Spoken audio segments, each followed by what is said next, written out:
Hello friends, कशा आहेत तुम्ही सगळे। आज आमच्या घरी मम्मी फिश करी बनवणार आहे। तर पाहूया मसाला वाटून कशा पद्धतीने फिश करी बनवली जाते। मम्मीने इथे लागणारा मसाला भाजून घेतलाय। त्यात तिने 4-5 कांदे, लसूण, खोबरं, तेजपत्ता, 2 हिरव्या मिरच्या, थोडं जिरं आणि कोथिंबीर अशाला भाजून घेतलाय। ही भाजी 5 जणांसाठी बनवली जात आहे, त्या कारणाने मसाला थोडा जास्त आहे। पण तुम्ही किती जणांसाठी बनवताय तसा अंदाज घेऊन तुम्ही मसाला कमी जास्त करू शकता। तव्यावर भाजलेला मसाला आता मम्मी वाटून घेते।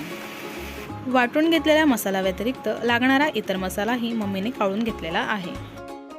त्यात आहे 2 चम्मच धना पावडर, 2 चम्मच लाल मिरची पावडर, 1 चम्मच हळद आणि 1 चम्मच गरम मसाला। फिश करी बनवण्यासाठी लागणारी मच्छी ही साफ करून घेतली आहे। ही आहे बोई मच्छी आणि ही आहे छोटी पापलेट।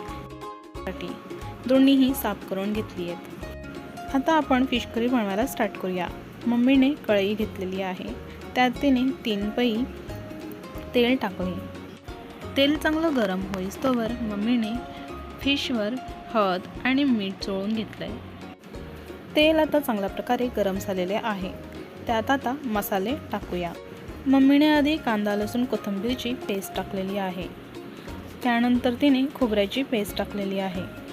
अशा प्रकारे तिने सगळे मसाले एक एक करून त्यात टाकले व त्याला चांगल्या प्रकारे मिक्स करून घेतले। तुम्हाला किती करी व रस्सा हवा आहे त्यानुसार तुम्ही अंदाजाने पाणी टाकायचे आहे।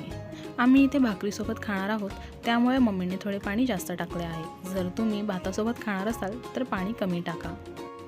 चवीनुसार मीठ टाकून करीला उकळ येस्तोवर चांगलं शिजवायचे आहे। करी शिजते तोवर आपण जी फिश आहे त्यांना तळणारी फिशवर पापलेटवर तिखट वगैरे मिक्स करून त्यांना रेडी करायचे आहे। कढईला छानपैकी उकळ आलेली आहे। आता त्यात आपण एक एक करून फिश टाकणार आहोत। मच्छी टाकून झाल्यानंतरून त्यावर 5-10 मिनिटासाठी झाकण लावून ठेवा व नंतरून पहा किती छान कलर येतो आणि कशी झणझणीत अशी फिश करी रेडी होते। आता आपण पापलेट तळून घेऊया।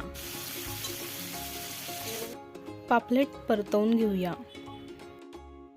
आता पापलेट पूर्णपणे फ्राय करून झाली आहे। आता मम्मी भाकर बनवायला घेतीये। मम्मी बाजरीची भाकरी बनवतीये। भाकर नीट गोल थापून घ्यावी। भाकरला नीट उचलून तिला तव्यात टाकावी व तव्यात टाकताच बरोबर त्यावर पाणी लावावे। ती भाकर होत नाही तोवर दुसरी भाकर करायला घ्यावी।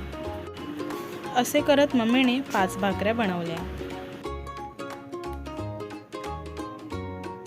अशा प्रकारे आजचा मम्मीने बेत पूर्णपणे रेडी केलेला आहे। त्यात झणझणीत असा बोई मच्छीचा रस्सा, तळलेली पापलेट आणि भाकर। तुम्हीही ट्राय करून नक्की बघा। तुम्हाला हा व्हिडिओ आवडला असेल तर लाईक आणि सबस्क्राईब नक्की करा।